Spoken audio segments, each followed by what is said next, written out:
Hermanos, buenos días. Mi nombre es Raúl Flores Sánchez. Vamos a empezar nuestro servicio dominical. Yo quisiera agradecer en nombre de mis pastores, la María y Alejandra Cerda. Y vamos a empezar con un canto, con una alabanza. Y bueno, me acompañen en su casa, por favor.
Bueno, hermanos, pues vamos a orar.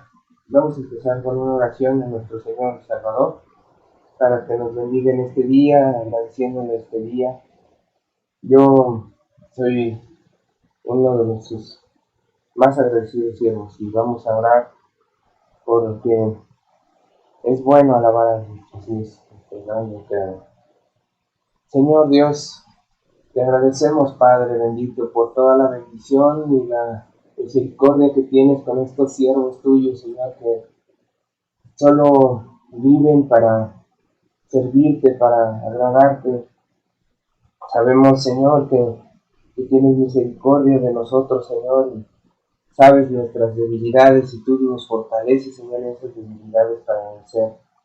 Te agradecemos, Señor, y como en la canción decían, solo queremos servirte y decirte te amamos, Señor, te amamos con todo el corazón. Gracias, Espíritu Santo, por todas las bendiciones, por estar aquí con nosotros.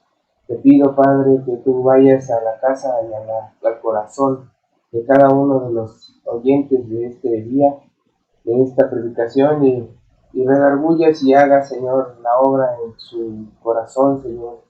Permite que su mente esté abierta a tu voz y que en esta noche, digo que en este día, podamos recibir, Señor, a tu Espíritu Santo en nuestro corazón, podamos recibir, Señor, lo que tú tienes, Señor, en esta palabra para nosotros.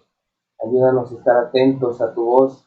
Muchas veces pedimos escuchar tu voz, te hacemos preguntas, hasta nos enojamos contigo y no escuchamos tu espíritu, no escuchamos, Señor, tu voluntad. Ayúdanos a que en este día, Señor, tu voz sea la que se escuche en nuestro corazón. Bueno, hermanos, vamos a empezar. Espero que se esté escuchando todo bien. Le voy a poner, permítanme, voy a poner aquí para ver si se escucha bien. Vamos a empezar en donde nos quedamos. Pues simplemente nos quedamos con Judas y la traición de Judas en Juan, en el capítulo 13, del versículo 21 al 30. Esta predicación le pusimos el drama de un traidor. Es debido a que pues obviamente las situaciones ya estaban, Jesús terminó su ministerio público, dejó de predicar en el templo y ya estamos en la presencia de la última cena, en la cena de la Pascua con los discípulos, y ya Jesús lavó sus pies y estábamos explicando lo del traidor. Sergio Aquino, nuestro hermano, nos hizo el favor de explicarnos claramente las situaciones que vivió Judas y la regadota que dio o la situación. Ese es el contexto en el que nos quedamos para gran manera. Y vamos a leer del versículo 21 al 30. Le voy a ir cambiando, pero acompáñenme en su Biblia, por favor. Es Juan 13, del versículo 21 al versículo 30. Dice así: Habiendo dicho Jesús esto, se conmovió en espíritu y declaró y dijo: de cierto os digo, que uno de vosotros me va a entregar. Entonces los discípulos se miraron unos a otros dudando de quién hablaba, y uno de sus discípulos, el cual Jesús amaba, estaba recostado al lado de Jesús. Y pues, hizo señas Simón Pedro para preguntarse quién era el que le hablaba, de quién era el que le hablaba. Entonces, recostado cerca del pecho de Jesús, le dijo: Señor, ¿quién es? Y respondió Jesús: a quien yo diera el pan mojado, aquel es. Y mojando el pan, lo dio a Judas Iscariote, hijo de Simón.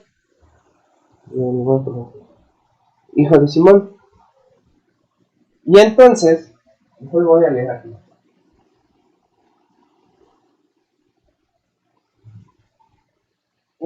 Y después del bocado, Satanás entró en él, y entonces Jesús le dijo: lo que vas a hacer, hazlo pronto.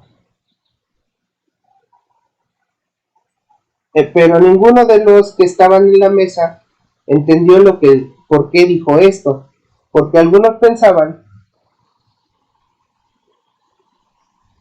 puesto que Judas tenía la bolsa que Jesús le decía que comprara lo que necesitaban para la fiesta o que diese algo a los pobres. Cuando él pues hubo tomado el bocado, luego salió y era ya de noche. Así es más fácil. Al final de cuentas, estamos hablando de una situación un poquito telenovelesca o dramática, por eso también el drama de la traición, ¿no? Voy a, voy a poner los protagonistas. Estamos hablando de Jesús, estamos hablando que estaba en la mesa sentado y conmovido en su corazón, ¿no? Está hablando del versículo 21, dice, conmovido en espíritu, declaró y dijo, de cierto os digo, que uno de vosotros me va a entregar. Entonces estamos hablando de que Jesús ya sabía que uno de ellos lo iban a entregar y es uno de los protagonistas. Otro protagonista es Juan. Juan estaba al lado de Jesús, estaba recostado y entonces Juan le dice, oye, pues, ¿quién, no? Pedro incita a Juan. Pedro le dice, oye Juanito, pues pregúntale ahí, ¿quién es el traidor? Vamos a adorarlo también por el mismo carácter, yo creo, del Pedro, pues tenía interés de saber quién era el que le iba a traicionar a nuestro Señor. Y también está Satanás en la foto, y también está Judas también. Todo este drama se desarrolla en una situación de varios, pues digamos que le digo una cierta forma telenovelesca, ¿no? Pero vamos a ver qué hace quién y qué cosa hace, ¿no? Yo decía, o estaba yo, en este análisis, no sé si sigue todo bien. En esta situación, la parte de Jesús se conmueve de corazón y les dice, uno de ustedes me va a entregar. Al final de cuentas, Juan le pregunta, pero Juan estaba recostado en el pecho del Señor. Muchas veces dicen que era el discípulo chico, era el más chiquito de los discípulos, pero en realidad yo considero que no era tanto eso, sino que a lo mejor no tenemos en perspectiva de que era la última noche que Jesús estaba con ellos. Era la última vez que ves a tu maestro, la última vez que vas a verlo con vida. En muchos sentidos casi nadie se pone a analizar que varios de sus discípulos, y entre ellos Juan y Pedro, que son protagonistas de esta historia, son muy cercanos a Jesús. Entonces estás hablando de que tu maestro, imagínense que lo vean como si fuera un padre de familia o una persona a la cual aprecian mucho, un tutor, un mentor, una persona la cual es una persona muy allegada a ustedes. Y en esa noche saben que ya va a morir, que él ya está despidiéndose de ellos esa noche. Y entonces, por eso Juan estaba con el maestro. Muchas veces no se visualiza esa situación. Entonces, podría ser la última vez que lo vieron. Y en eso les dice, alguno de ustedes 12 me va a traicionar. Y en ese momento, pues obviamente causa conmoción entre ellos, porque están hablando de que alguien cercano, ¿no? Alguien muy allegado es el que va a hacer la traición.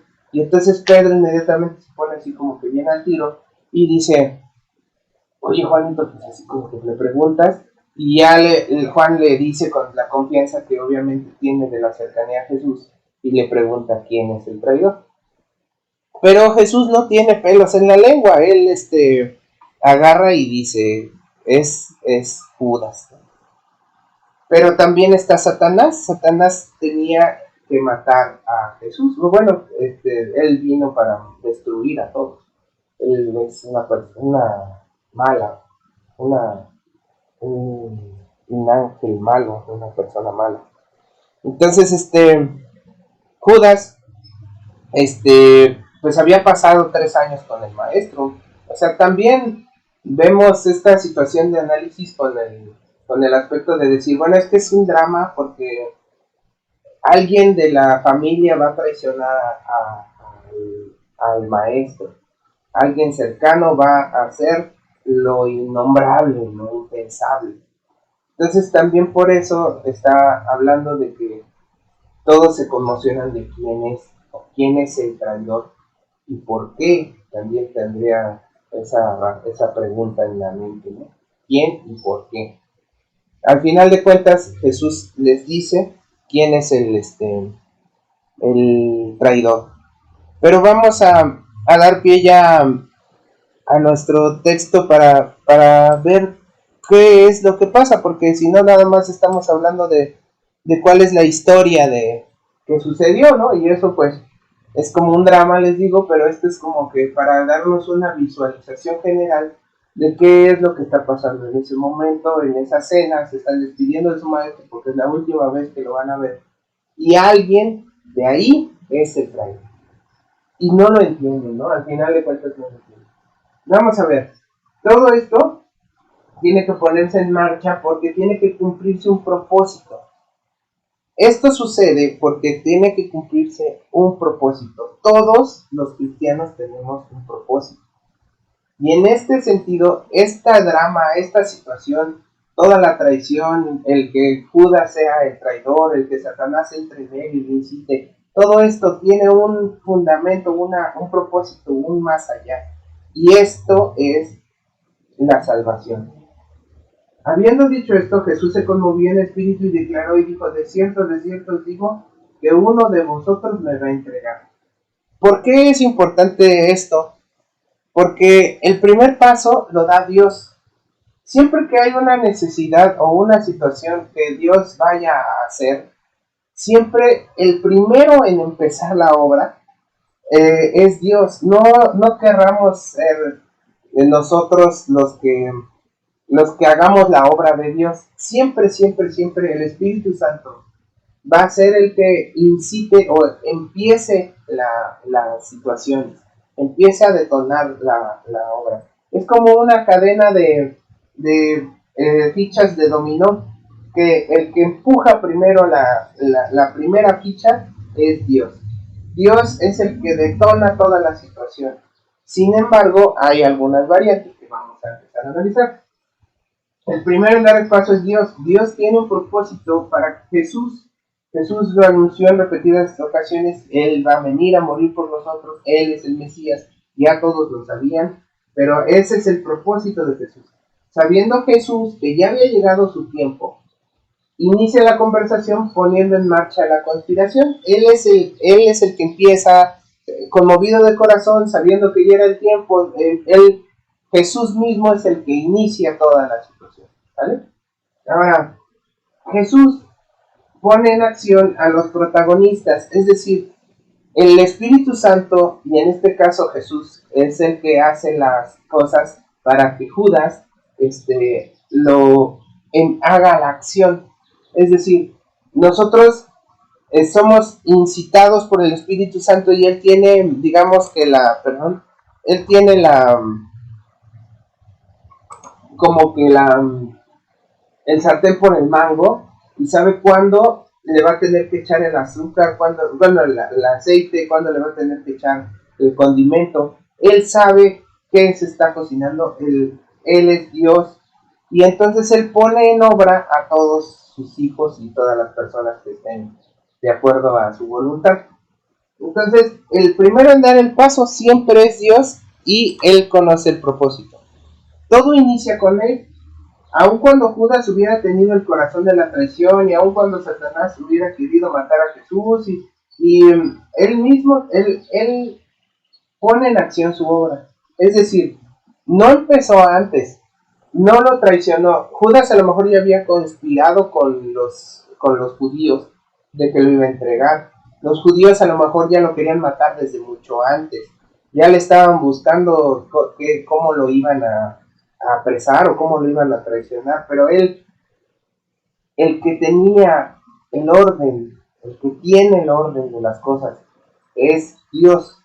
Dios sabe el tiempo, Dios pone en obra a las personas, Dios incita a las personas y pone en marcha esta situación. El que inicia, el que hace la obra es Dios, y Él pone en marcha esta obra, porque la obra es de Dios, para su gloria y el nombre.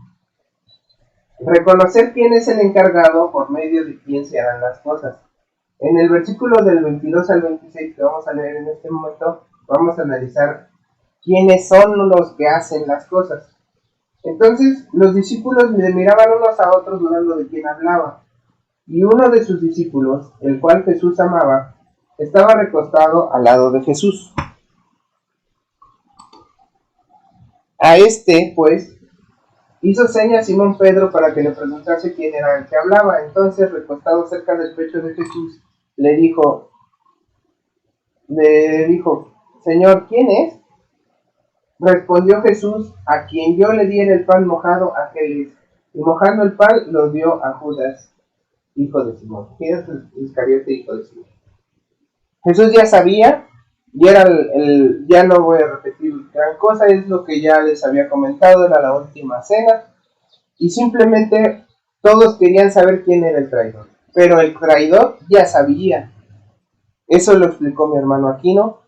Él ya sabía que él lo iba a traicionar, él hizo ya un previo, él ya preparó todas las cosas para la entrega de Jesús. Ya lo había traicionado en realidad. No había ejecutado la traición, pero él ya sabía que lo iba a hacer, ya tenía todo preparado. Es decir, también nosotros, para hacer la obra de Dios, estamos preparados, estamos listos. Dios no va a poner a actuar a un siervo que no está preparado para la obra que Él le asigne. Nosotros muchas veces nos justificamos tratando de no hacer la obra de Dios porque no estamos listos. No vamos a predicar, no le hablamos a tu hermano, a tu primo, a tu tío, no le hablas de Jesús porque sientes que no estás listo, porque no tienes conocimiento o porque simplemente es que a mí no me mandó Jesús a decirle a mi primo, por favor. En ese sentido, todos estamos listos para la obra que Él nos ha encomendado y ya previamente Él trabajó en nuestro corazón para hablar con nuestro primo, con nuestro tío, con nuestro hermano. Entonces no es pretexto. En este caso Jesús ya sabía y simplemente apuntó al traidor. Y el traidor fue Judas Iscariote, hijo de Simón. Cualquiera pudo haber traicionado a Jesús. En el círculo de los 12 tenían la agenda del maestro, la cercanía para poderlo denunciar. En realidad vivían con él desde hace 3 años y eran personas de confianza. Todos los que estaban en esa cena, no nada más eran 12, seguramente había más, pero los dos cercanos eran pues los cercanos, los colaboradores más cercanos de Jesús, la gente que menos podría venir una traición, las personas con las que se tiene la confianza. Necesitamos tener confianza de las personas, pero de cualquiera venía la traición, y en este caso nosotros tenemos que tener cuidado. Eso es algo importante que les tengo que decir, que muchos cristianos tomamos confianza de que estamos con Cristo y tenemos la salvación y descuidamos nuestra relación personal con Dios. Y en ese sentido nos sentimos tan dentro del círculo íntimo, nos sentimos tan dentro de los 12, que perdemos de vista que quizá en una de nuestras acciones estamos traicionando a nuestro Señor. Aunque tengamos la confianza, a lo mejor estamos haciendo mal. Hay que escudriñar nuestro corazón y ver si dentro del círculo de confianza de los 12 estoy, y si estoy, no dejar de estar recostado en el pecho de Jesús, de estar disfrutando de la presencia de nuestro Señor día a día. Muchos defienden a Judas, ¿no? Porque dicen, bueno, pues es que alguien lo tenía que traicionar. Y entonces, pues obviamente, pues pudo haber sido cualquiera. Y Judas, pues el que le tocó, es más, Dios dijo que Judas iba a ser. No. Vamos a revisar esto. Dios conoce nuestro corazón. Jesús sabía y conocía el corazón de Judas. Él sabe hasta lo que nosotros no sabemos de nosotros. Entonces, antes de decir que Dios tenía puesto para ti algo, pues primero revisa tu corazón, porque Dios sabe cómo está tu corazón. Él tiene un propósito para ti, tiene una obra que da a detonar, como les digo, la ficha dominó, y tú vas a ser una de las fichitas que va a hacer la voluntad de Dios. Entonces, cuando Dios tiene un propósito en su iglesia o en su pueblo, va a elegir a la persona correcta en el momento correcto, porque Él conoce su corazón. No va a elegir a doña Juana, no va a elegir a Patricio, nada más porque van caminando por ahí en la esquina, sino va a elegir a la persona correcta en el lugar correcto, con la capacidad correcta para hacer las cosas. Entonces, Dios ya tiene un propósito y ya eligió a la persona que va a cumplir ese propósito, porque Él conoce y ve el corazón de esa persona para hacer su voluntad. Dios tiene un propósito en tu vida, ¿no? No es una elección ¿cómo se dice? De que si, ¿por qué estoy aquí? No tiene sentido mi vida. No. Dios no descuida nada. Todo está en su mano. Entonces, Él sabe por qué tenemos 10 dedos. No hay no sé por qué no nacimos como las tortugas ninja con 3 dedos. Pues Dios tiene un propósito por el cual no somos tortugas ninja y tenemos 10 dedos, ¿no? Todo está controlado bajo la voluntad de Dios. Entonces, al final de cuentas, nosotros tenemos que saber para qué estamos aquí. Y una de las situaciones es que nosotros somos instrumentos o de justicia o de destrucción o deshonra. Así dice también en Romanos 9:21. Al final de cuentas, tú eliges el camino. No es de que Dios esté eligiendo por ti. Dios conoce tu corazón y te quiere usar. Pero tú eliges el camino. Entonces, el propósito que Él escogió para Judas fue que debido a su maldad, su corazón cumplió la voluntad de Dios. No sé si me expliqué en este sentido. Él ya sabía que dentro de los 12 tenía que escoger un traidor desde que empezó su ministerio. Cuando llega y ve a Judas, ustedes saben, o bueno, deben de conocer que ya sabía que él lo iba a traicionar. Jesús sabía que Judas Iscariote iba a ser el discípulo que iba a traicionar, que lo iba a entregar. Desde antes de que fuera parte de los 12, ya sabía que él lo iba a traicionar, porque él veía su corazón. Entonces, él ya sabe que tú tienes el corazón para ir a predicar el evangelio. Él ya sabe que tú, como cristiano, tienes un propósito. Él ya conoce cada una de las cosas que hay en tu corazón y Él te eligió, y por eso estás escuchando esta predicación, porque Él ya puso en tu corazón que algo ya te dio a conocer a su Hijo Jesucristo. Ya estás tú en la voluntad de Dios, ya estás trabajando para Dios. Entonces Él ya tiene un propósito para ti, solo está esperando que se ponga en obra, o incluso Él ya lo está poniendo en obra. En cada día tienes una misión que cumplir, hermanos. Bueno, al final de cuentas, Judas ya tenía su misión, que era la traición. Y Romanos dice, bueno, ya te eligió a ti y eres un hijo de Dios. Él ya mojó el pan y ya te dio su su voluntad, ya te escogió, ¿no? Entonces, sí, en Romanos 2 dice, no conforméis este signo, sino transformaos por medio de la renovación de vuestro entendimiento, para que comprobéis cuál sea la buena voluntad de Dios, agradable y perfecta. No vas a cumplir, no les estoy diciendo que vayan y traicionen, sino les estoy diciendo que vayan y hagan la buena voluntad de Dios, agradable y perfecta. No vayan a andar haciendo sanganadas. Esa es una de las situaciones. Él cambia tu corazón, porque nosotros teníamos un corazón malo, pero cuando Jesús entra en nuestra vida, transforma para hacer la voluntad de Dios. Del vaso de deshonra lo convierte en vaso de honra para hacer la voluntad de Dios de acuerdo a agradable y perfecta, ¿no? Entonces, Dios es el que cambia también tu corazón para que tú empieces a pensar cosas buenas, pero pues obviamente tú eliges. No es de que, ay, pobrecito de Judas, que no sé qué, no, tú eliges, tú tienes la decisión para hacer un vaso de honra, un vaso de deshonra. Él ya te dio su voluntad y él ya te puso su corazón, ¿no? Bueno, al final de cuentas vamos a terminar leyendo del 27 al 30 donde dice, y después del bocado Satanás entró en él.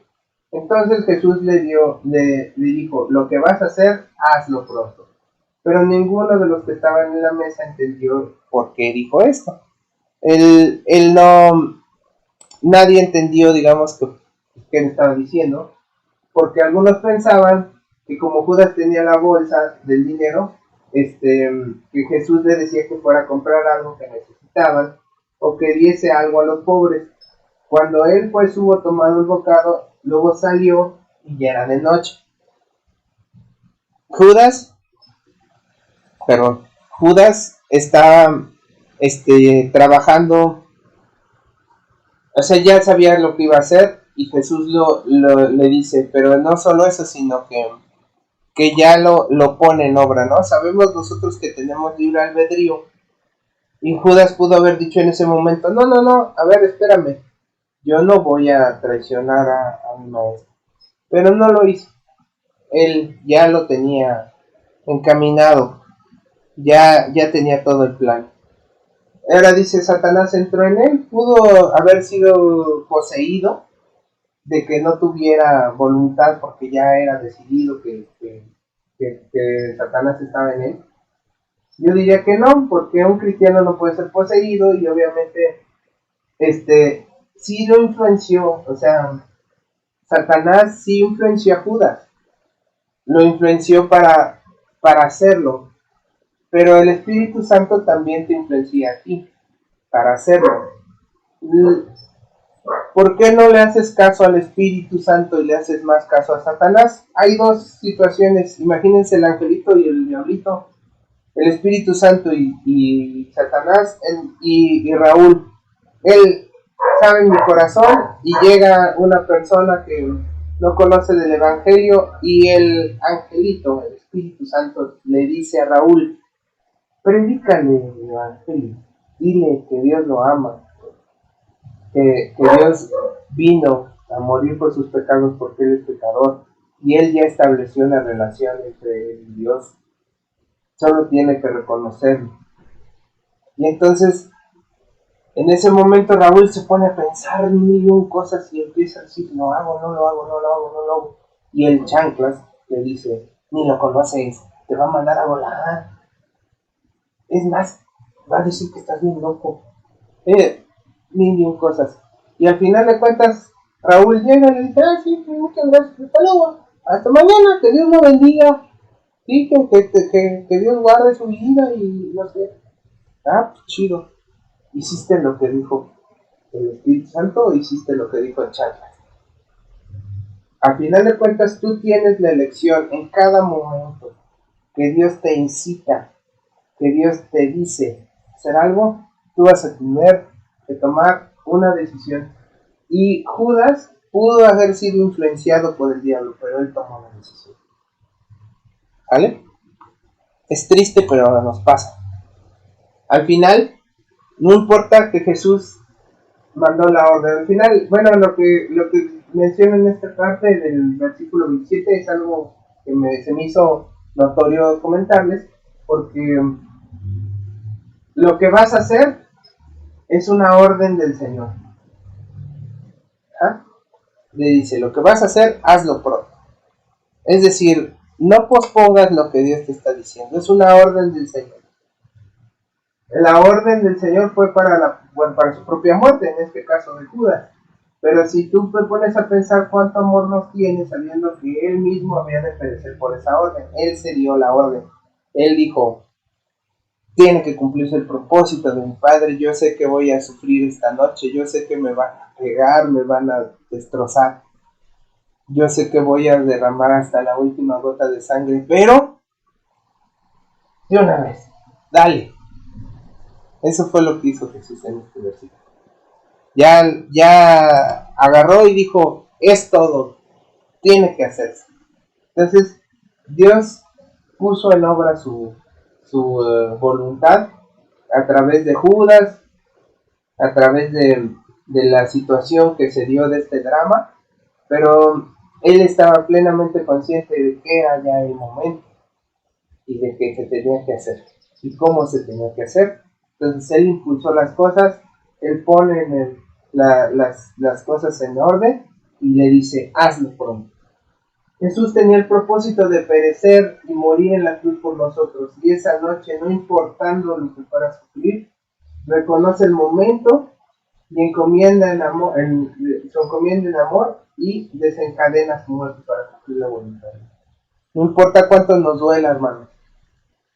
Si lamentablemente tenemos que padecer por alguna situación y es la voluntad de Dios porque sabemos que se tiene que hacer, se tiene que hacer. En el programa de Reto a la Juventud yo he visto muchas veces que las personas tienen una codependencia y una situación de dificultad para dejar a sus hijos, para correrlos de su casa.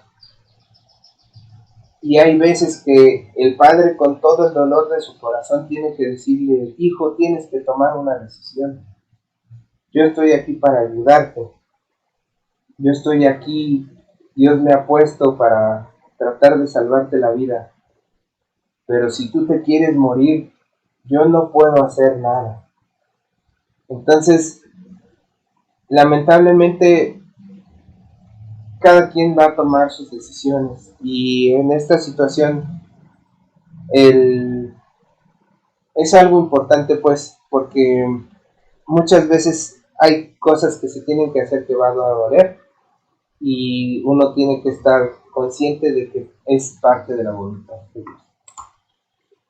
Bueno, Judas tenía un propósito que era traicionar a Jesús.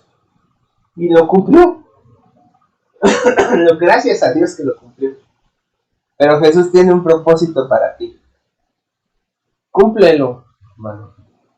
Tiene un propósito para ti. Si el Espíritu Santo pone en tu corazón algo, hazlo. Si Él dice que, ¿por qué esperas? ¿Por qué no oras por el enfermo? ¿Por qué no haces las cosas que Dios te ha encomendado? Lo dudas, ves todas las posibles cosas que puedan salir mal, y entonces ese propósito puede verse en dificultad. Entonces, Él tiene un propósito para ti. Escucha al Espíritu Santo en cada parte. Tiene un propósito. Hazlo, no esperes. Judas lo traicionó esa misma noche. Judas, en el momento en que le dijo, se salió de ahí, se fue caminando hasta Jerusalén, bueno, hasta el Sanedrín, y les dijo que lo iba a traicionar esa noche. O sea, no esperó. Él ya tenía esa encomienda. Ya sabía que lo iba a hacer. El Satanás lo quitó. Tú estás esperando a que pase un eclipse solar para predicar el evangelio, mi hermano. Hay veces que no tenemos que esperar, tenemos que tomar una decisión. Y vamos a orar para terminar. Espero que esta decisión sea seguir a Jesús y hacer la voluntad de Dios. podemos ser vasos de honra y vasos de deshonra. Nosotros elegimos. Él ve nuestro corazón, Él nos incita, Él pone en obra todo, pero nosotros elegimos. Entonces, vamos a orar. Señor Dios, Padre, gracias por este tiempo, Señor. Gracias por toda la bendición que tú me has dado, Señor, y que nos has dado en estos días. Sabemos que respirar tu aire, Señor, es una bendición. Sabemos que tú tienes un propósito para nuestras vidas y sabemos, Señor, que queremos cumplir ese propósito para tu gloria y honra. No buscamos nada más que agradarte a ti, Señor, porque muchas veces nos corrompemos y te pedimos, Padre, que cuando tú nos des una orden nos ayudes también a cumplirla, porque somos siervos inútiles. Te pedimos a veces, Señor, muchas, porque dependemos completamente de ti, pero sabemos que en tu voluntad, Señor, tendremos esas fuerzas y esa voluntad esos complementos. Tú pones todo, Señor, para hacer tu obra, Señor. Tú vas a cumplir, vas a suplir, vas a sanar, tú vas a hacer las cosas, Señor. Nosotros simplemente estamos aquí para servirte y te pedimos, Señor, que tú toques el corazón de cada uno de mis hermanos allá en su casa y los incites a hacer tu obra, Señor, y que ellos empiecen a mover su voluntad para cumplir el propósito que tú les has encomendado. Tú, Espíritu Santo, nos ayudas y tú nos das esas oportunidades para servirte. Así estemos encerrados en nuestras casas, tú sabes que mueves las cosas para que alguien hable incluso por teléfono con nosotros. Ayúdanos, Señor, a que podamos servirte en lo más mínimo en nuestra familia, en todo nuestro alrededor, que seamos siervos útiles. Ayúdanos en el nombre de Cristo, a que pongas en obra tu voluntad en cada uno de nosotros y encontremos ese propósito divino que tú tienes para cada uno. Gracias por la vida de nuestros hermanos y gracias, Señor, esperemos que este día sea una alabanza a ti, un agrado a ti, Señor, y que esta predicación pueda ser de bendición a mis hermanos. Te agradezco porque ha sido de bendición para mí y para mi familia. En el nombre de Cristo Jesús. Hermanos, les agradezco mucho. Que Dios los bendiga.